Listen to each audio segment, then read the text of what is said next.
OBC का भविष्य अंधकार में हो रहा है, खतरे में पड़ रहा है और ओबीसी फिर भी अंधभक्ति में लीन है। कांग्रेस और संघ ने मिलकर ओबीसी पर और एक अध्ययन करने का काम किया और उनको पता चला कि पूरा ओबीसी समाज जो है इस देश के कोने कोने का, सभी जातियों का राम भक्त है। तो उन्होंने मंडल के आंदोलन को कमंडल के आंदोलन में बदल दिया और मोड़ने का काम किया, राम मंदिर का अभियान छेड़ दिया। इस देश में ओबीसी जो अन्य पिछड़ा वर्ग अंधभक्ति में लीन है और उसके चक्कर में उनका भविष्य खतरे में पड़ गया है। आइए हम बात करते हैं 1984 के चुनाव में बनवारी लाल पुरोहित ने मीडिएशन किया, मध्यस्थता करके राजीव गांधी और संघ का समझौता करवाया और 1984 के चुनाव में संघ ने राजीव गांधी का समर्थन किया। गुप्त समझौता यह था कि राजीव गांधी राम मंदिर आंदोलन का समर्थन करेंगे और बीजेपी, संघ और कांग्रेस मिलकर के राम भक्त ओबीसी को मूर्ख बनाएंगे। राजीव गांधी ने इसी समझौते के तहत बाबरी मस्जिद के ताले खुलवाए और उसके अंदर रामलला की मूर्ति रखवाई। तो जानिए पूरे विस्तार से कि कांग्रेस, संघ और बीजेपी ने मिलकर के किस तरीके से ओबीसी को मूर्ख बनाने का काम किया है इस देश में। सिलसिलेवार हम बात करते हैं क्योंकि ये जानना ओबीसी के लिए बहुत आवश्यक है कि ओबीसी का भविष्य अंधकार में हो रहा है, खतरे में पड़ रहा है और ओबीसी फिर भी अंधभक्ति में लीन है। 1977 में जनता पार्टी की सरकार बनी जिसमें मोरारजी देसाई प्रधानमंत्री बने और जयप्रकाश नारायण द्वारा प्रधानमंत्री के लिए नामांकित किया गया था। चुनाव के समय जनता पार्टी ने वचन दिया था कि उनकी सरकार बनती है तो वे काका कालेलकर आयोग की जो रिपोर्ट है, जो कि पिछड़े समाज के लोगों के लिए बनाई थी, आर्टिकल 340 के तहत जिसकी व्यवस्था बाबा साहब ने की थी। काका कालेलकर की रिपोर्ट 1951 या 52 में ही आ गई थी, लेकिन कांग्रेस की सरकार ने उसको लागू करने का काम नहीं किया था, रद्दी की टोकरी में डाल दिया था। तो ओबीसी को मूर्ख बनाने के लिए, इनका वोट लूटने के लिए इन्होंने ये वचन दिया था कि उनकी सरकार आएगी तो लागू करेंगे, लेकिन जब सरकार बन गई मोरारजी देसाई ने कहा कि काका कालेलकर की रिपोर्ट तो बहुत पुरानी हो गई है और अब इसका कोई फायदा नहीं, तो उन्होंने एक नया आयोग का गठन किया जिसका नाम था मंडल कमीशन। बिंद्रेश्वरी प्रसाद यादव की अध्यक्षता में ये कमीशन बिठाया गया और ये एक चाल थी ओबीसी को फिर मूर्ख बनाने की। और जब मंडल कमीशन ने देश में घूम घूम करके 3743 जातियों को ओबीसी की तौर पे पहचान किया और 1931 की जनगणना के आधार पर उन्होंने ये निश्चित किया कि देश में 52% ओबीसी है। हकीकत में तो बहुत ज्यादा है, लेकिन चूंकि 1931 के बाद जनगणना के आंकड़े मौजूद नहीं है, उसी आधार पर उन्होंने 52% आरक्षण की व्यवस्था की। जब मंडल कमीशन की रिपोर्ट आई और मंडल कमीशन पे जब लागू करने की बात आई तो फिर पूरे देश में बवाल खड़ा हो गया। जनसंघ के उस समय 98 एमपी थे। जनसंघ जो आज भारतीय जनता पार्टी है, पहले जनसंघ हुआ करती थी, दीपक उसका चुनाव चिन्ह होता था। तो जनसंघ के 88 एमपीओं के समर्थन से जो जनता पार्टी की सरकार बनी थी, उन्होंने उसके लिए मुश्किल खड़ी कर दी और अटल बिहारी वाजपेयी के नेतृत्व में जनसंघ के एमपीओ ने दबाव बनाया कि अगर मंडल कमीशन लागू करने की कोशिश की गई तो वो सरकार गिरा देंगे। दूसरी तरफ ओबीसी के नेताओं ने भी दबाव बनाया। उसका नतीजा क्या हुआ कि फलस्वरूप अटल बिहारी वाजपेयी ने मोरारजी की सहमति से जनता पार्टी की सरकार गिरा दी। इस दौरान भारत में जो है एक साइलेंट रिवॉल्यूशन, खामोश क्रांति चल रही थी, जिसका नेतृत्व मान्यवर साहब कांशीराम कर रहे थे। साहब कांशीराम ने पूरे देश में मंडल के लागू करने के लिए आंदोलन चलाया। ओबीसी को मालूम पड़ा और उसके माध्यम से उन्होंने जन जन तक पहुंचाया और ये नारा दिया कि मंडल कमीशन लागू करो वरना कुर्सी खाली करो। ये बाद में दिया था, लेकिन उस समय जब ये चला तो कांशीराम साहब के मूवमेंट से मंडल कमीशन की रिपोर्ट को जो है ओबीसी को जागृत करने का काम किया। लेकिन उधर अटल बिहारी वाजपेयी ने जनसंघ समाप्त करके बीजेपी बना ली और 1980 के चुनाव में संघ ने इंदिरा गांधी का समर्थन किया था और इंदिरा गांधी जो 3 महीने पहले हार गई थी वो 370 सीटें जीत कर आई थी। ये केमिस्ट्री समझने की जरूरत है कि कांग्रेस और बीजेपी एक ही है। ये खास करके बहुजन समाज के सब लोगों को, सर्व समाज को ये समझना चाहिए कि इनमें कोई अंतर नहीं है, इनकी कथनी करनी में कोई अंतर नहीं है। तो उस दौरान गुजरात में आरक्षण का बहुत ही प्रचंड विरोध किया गया, मंडल कमीशन का जो है विरोध किया गया और यहां तक ओबीसी के लोगों को गुमराह किया कि ओबीसी भी उस आंदोलन में भाग ले रहे थे और उनको ये बताया गया, मीडिया ने ये बताया कि जो आरक्षण एससी एसटी को पहले से मिला था उसको और बढ़ने वाला है और गुजरात में अनुसूचित जातियों के लोगों के घर जलाए गए। इसके लिए जो मंडल कमीशन की रिपोर्ट थी, ओबीसी इतना गुमराह हुआ और इस आंदोलन का नेतृत्व उस समय जो नरेंद्र मोदी थे, आज जो प्रधानमंत्री हैं, वो कर रहे थे। तो इस बात को समझने की जरूरत है। इसके बाद साहब कांशीराम ने DS4 के माध्यम से एक नारा दिया कि मंडल कमीशन लागू करो वरना कुर्सी खाली करो।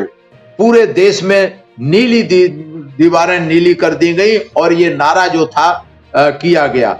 लेकिन जो ये नारा चला था, कांशीराम जी की लोकप्रियता बहुत अधिक जब तक बढ़ चुकी थी और इंदिरा गांधी जानती थी कि कांशीराम जी का उभार जो है जेपी से भी, जयप्रकाश नारायण से भी ज्यादा बड़ा और खतरनाक हो सकता है उन कांग्रेस और बीजेपी पार्टियों के लिए, तो उनके संग में मिलने की योजना बनाई इंदिरा गांधी। पहले राजीव गांधी ने किया था, बाद में इंदिरा गांधी ने 1925 में योजना बनाई थी और उन्होंने अशोक सिंघल की एकता यात्रा जब दिल्ली में पहुंची सीमा पर, तब इंदिरा गांधी ने खुद माला लेकर उनका स्वागत करने पहुंची थी।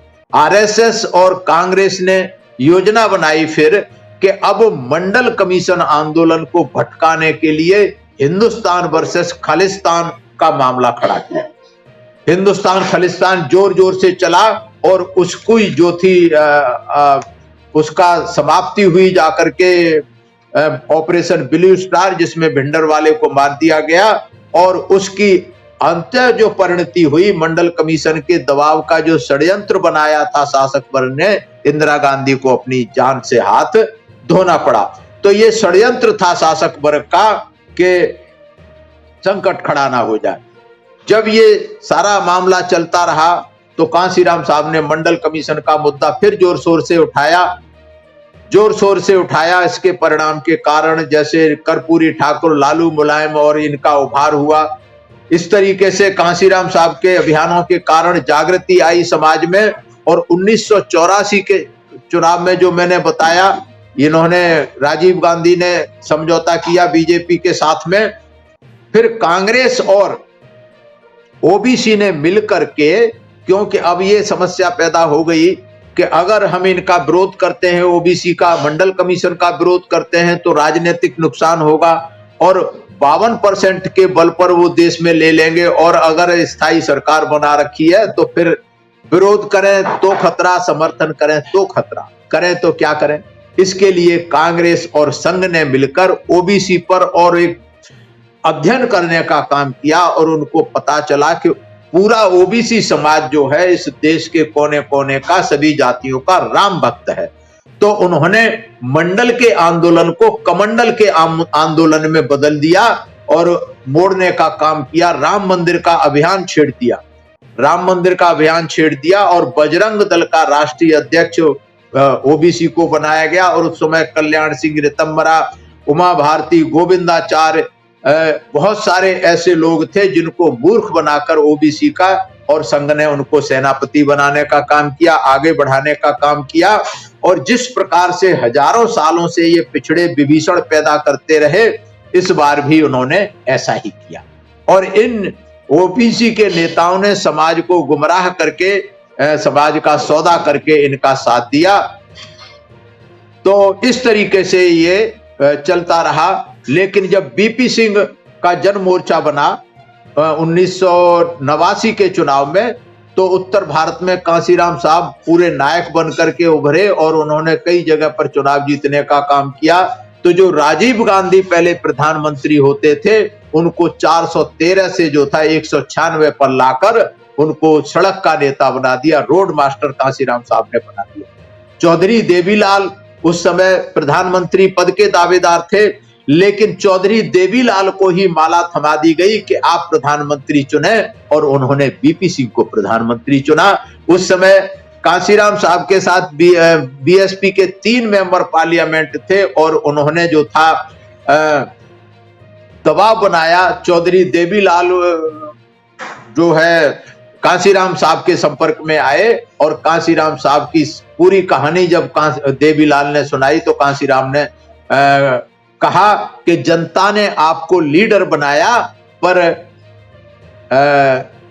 बीपी सिंह और कांग्रेस बीजेपी ने आपको लीडर बना दिया, सीडी बना दिया।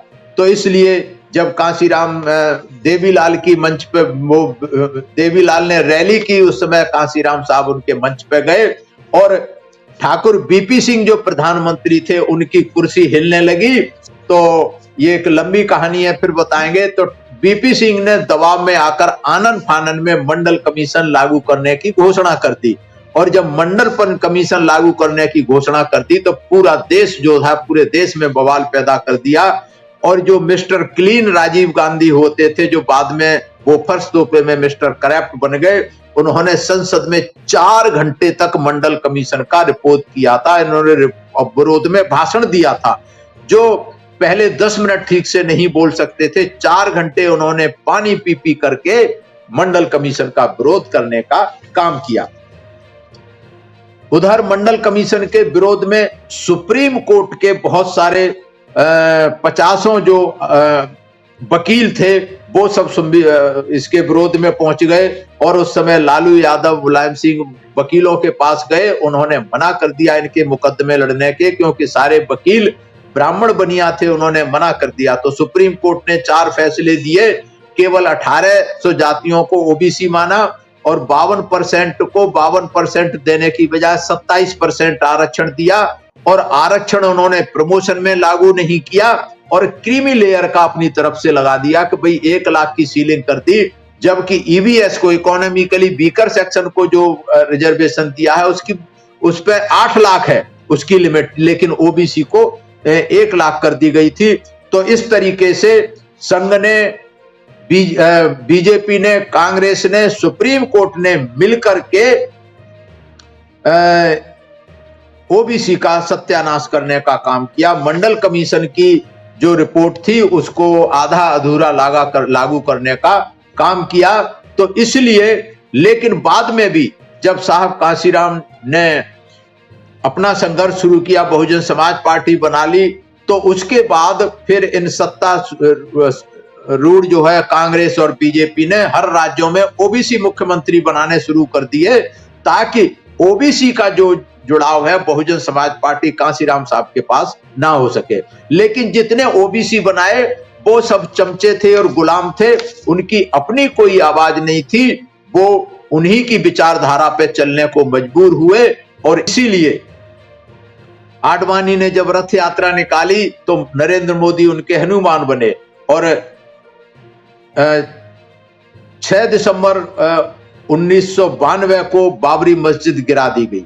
बाबरी मस्जिद गिराने में कांग्रेस ने बीजेपी का पूरा साथ दिया था, और इस तरीके से सुप्रीम कोर्ट का निर्णय जो ओबीसी को जागृत न हो सके, इसलिए बाबरी मस्जिद गिराई गई। मंडल कमीशन के आंदोलन को कमंडल में बदल दिया गया, और शासक वर्ग ने एक वर्ग से 3 निशाने किए। एक तरफ तो मुस्लिम समाज के मान सम्मान को गिराने का काम किया, और असल में उनके जो निशाना थे वो ओबीसी थे, ताकि ओबीसी कांसीराम साहब के साथ आकर के अपनी सत्ता की बात को ना करे। इस तरीके से आप देखेंगे कि ओबीसी जो था ठगा जाता रहा है, इनके साथ विश्वासघात होता रहा है।